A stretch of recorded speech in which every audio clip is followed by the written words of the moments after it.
ইয়া নবী সালাম আলাইকা বললে যদি দাঁড়ায় যাওয়া লাগে, তাহলে আল্লাহর নাম নিলে, নবীর দুরূদ পড়লে যদি দাঁড়ায় যাওয়া লাগে, তাহলে আল্লাহর নাম নিলে তো ফ্যানে ঝুলে যাওয়া উচিত, দৌড়াইতে থাকা উচিত, লাফাইতে থাকা উচিত।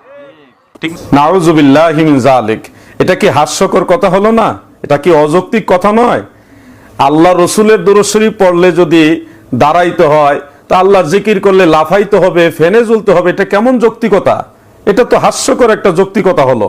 প্রিয় দর্শক শ্রোতা, আপনার একটা হাদিস শরীফ লক্ষ্য করুন, যেটা সুনান ইবনে মাজাহ শরীফের 772 নং হাদিসের মধ্যে উল্লেখ, সুনানু দারিমি শরীফের 1434 নং হাদিসের মধ্যে উল্লেখ রয়েছে, সুনানু আবি দাউদের 465 নং হাদিসের মধ্যে উল্লেখ, সহিহ ইবনে হাব্বানের 2048 নং হাদিসের মধ্যে উল্লেখ। এছাড়াও ইমাম বাইহাকি রাহমাতুল্লাহ আলাইহি তিনার সুনানুল কুবরা এর 4317 নং হাদিসের মধ্যে উল্লেখ করেন। আপনারা স্ক্রিনে সম্পূর্ণ হাদিসটুকু লক্ষ্য করুন। সেখানে রাসূল পাক সাল্লাল্লাহু আলাইহি সাল্লাম বলেছেন, ইজা দাখালা আহাদুকুমুল মাসজিদা ফালিয়ুসাল্লিম আলান নবিয়্যি সুম্মা লিয়াকুল আল্লাহুম্মা আফতাহ লি আবওয়াব রাহমাতিকা। আল্লাহর হাবিব রাসূল পাক সাল্লাল্লাহু আলাইহি ওয়াসাল্লাম বলেন, তোমাদের কেউ যখন মসজিদে প্রবেশ করবে, সে যেন তার নবীর উপরে সালাম দেয়, অতঃপর যেন মসজিদে প্রবেশের দোয়া পাঠ করে। প্রিয় বন্ধুরা, ওনার ওই যুক্তির আলোকে যদি এখানে বলা হয় যে মসজিদে প্রবেশ করার সময় রাসূল পাককে দাঁড়ানো অবস্থায় সালাম দিলেন, আল্লাহ পাকের কাছে দোয়া করার সময় কেন আপনি ফেনে জ্বলে গেলেন না, লাফ মারলেন না কেন? আল্লাহ পাকের কাছে দোয়া করার সময় তো লাফ মারা উচিত, ফেনে জ্বলে যাওয়া উচিত। এটা কি হাস্যকর যুক্তি নয়? এরপরে তিনি একটা বাহানা তৈরি করলেন, সেটা হলো নামাজের মধ্যে তাশাহুদে আমরা রাসূল পাক সাল্লাল্লাহু আলাইহি সাল্লামকে বসে বসে সালাম দেই অথবা দুরূদ শরীফ পড়ি। সেটাকে উদ্দেশ্য করে তিনি বললেন, দুরূদ পড়লেই যদি নবীজি আসে আর দাঁড়ায় যেতে হয়, তাহলে নামাজের মধ্যে লাফ দিয়ে উঠতে হবে। দুরূদ পড়লেই যদি নবীজি চলে আসে আর দাঁড়ায়া লাফ দিয়ে উঠে যেতে হয় তার সম্মানার্থে, তাহলে তো নামাজের মধ্যে আমাদের লাফ দিয়ে ওঠার কথা। প্রিয় দর্শক শ্রোতা, রাসূল পাক সাল্লাল্লাহু আলাইহি ওয়াসাল্লামের দুরূদ শরীফ পড়লেই দাঁড়াতে হবে, এই ধরনের অযৌক্তিক দাবি পৃথিবীর কোন সুন্নি মুসলমান করেনি। এটা তাদের সম্পূর্ণই মন গড়া বানোয়াট একটা দাবি। যেই ব্যক্তি এই ধরনের প্রশ্ন ওই তথাকথিত শায়েখকে করেছে, সে হলো এক পাগল, আর এই জবাবদাতা শায়েখ হলো ডাবল পাগল। পৃথিবীর কোন সুন্নি মুসলমান বলে না যে দুরূদ শরীফ পড়লেই দাঁড়াইতে হবে, বরং সুন্নি মুসলমানেরা বসেও দুরূদ শরীফ পড়ে, দাঁড়ায়ও নবীজিকে সালাম দেয়, দুরূদ শরীফ পড়ে, অসুস্থ থাকলে শুয়েও দুরূদ শরীফ পড়ে। সব প্রকারই আমল সুন্নি জামাতের লোকেরা করে থাকে। কিন্তু মিলাদের মজলিসে রাসূল পাক সাল্লাল্লাহু আলাইহি সাল্লামের আগমনের কথা শুনে আনন্দে মহব্বতের জুশে সেই সময় দাঁড়ানো অবস্থায় রাসূল পাককে সালাম দেয়, অথবা কোনো বুজুর্গ আলিম বা কোনো নেককার ব্যক্তি যদি বলে দাঁড়ায় নবীজিকে সালাম দাও, তখন মুস্তাহাব হিসেবে, ভালো কাজ হিসেবে দাঁড়িয়ে আল্লাহ রসুলকে সালাম দেয়। এই হলো রাসূল পাক সাল্লাল্লাহু আলাইহি সাল্লামকে দাঁড়ায় সালাম দেওয়ার মূল উদ্দেশ্য।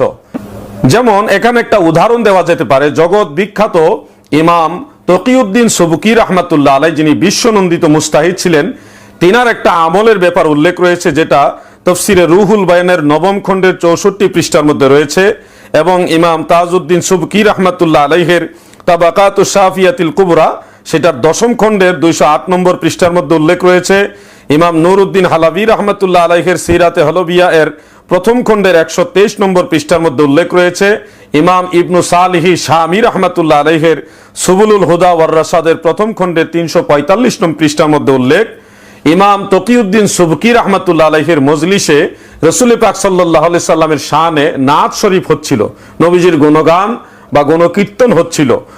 ঠিক ওই সময় ইমাম সুবকি রাহমাতুল্লাহ আলাইহি কি করলেন আপনারা লক্ষ্য করুন, ফাইন্দা যালিকা কামাল ইমামুস সুবকি ওয়া জামিউ মান বিল মাজলিস। ইমাম সুবকি রাহমাতুল্লাহ আলাইহি এবং ওই মজলিসে যত আলিম, যত ইমাম, যত মুমিন মুসলমান ছিল, সবাই রাসূল পাকের মহব্বতের জুশে কিয়াম করলেন, দাঁড়িয়ে গেলেন। এটা একটা মহব্বতের সাথে জড়িত আমল, হুব্বে রাসূলের সাথে জড়িত আমল, তাজিমে রাসূল, তাকরিমে রাসূলের সাথে জড়িত একটা আমল, যেটা ইমাম মুল্লা আলী কারি রাহমাতুল্লাহ আলাইহি মিরকাতুল মাফাতিহ সেই কিতাবের 8ম খণ্ডের 508 পৃষ্ঠার মধ্যে উল্লেখ করেছেন। এমনকি ইমাম ইবনু হাজার আসকালানি রাহমাতুল্লাহ আলাইহি ফাতহুল বারি শরহে বুখারীর 11তম খণ্ডের 58 পৃষ্ঠার মধ্যে উল্লেখ করেছেন। আপনার স্ক্রিনে লক্ষ্য করুন, ওয়াকাল আল ইমামু হুজ্জাতুল ইসলাম আল কিয়ামু মাকরুহুন আলা সাবিলিল ইজাম লা আলা সাবিলিল ইকরাম। অর্থাৎ আজমিদের মতো অনারবি যারা, তাদের মতো কিয়াম করাটা হলো মাকরুহ, আর সম্মানার্থে কিয়াম করা মাকরুহ নয়, সেটা জায়েজ। ইমামে গাজ্জালি রাহিমাহুল্লাহ ফাতোয়া দিয়েছেন, যেটা ইমামে আসকালানি, ইমাম মুল্লা আলী কারি তিনারা উল্লেখ করেছেন। এই জন্যই সমস্ত উলামাই কারাম, আইম্মাই কারাম রসুল পাক সাল্লাল্লাহু আলাইহি সাল্লামের মিলাদের মজলিসে কিয়ামরত অবস্থায় নবীজিকে সালাম দেওয়ার বিষয়টাকে মুস্তাহসান, মুস্তাহাব হিসেবে আমল করেছেন এবং আজও পর্যন্ত সে আমল অব্যাহত রয়েছে। খুদ আরব বিশ্বের আলেমরা পর্যন্ত এটা মুস্তাহাব হিসেবে, মুস্তাহসান হিসেবে ফতোয়া দিয়েছেন। শেখ আব্দুল হক মুহাদ্দিস দেহলভী রহমাতুল্লাহ আলাই, ইমাম নুরউদ্দিন আলী হালাভী রহমাতুল্লাহ আলাই সহ এক জামাত বড় বড় মুজতাহিদ, মুজাদ্দিদ, আইম্মাই কেরামি আমল করেছেন এবং এটা সমর্থন করেছেন।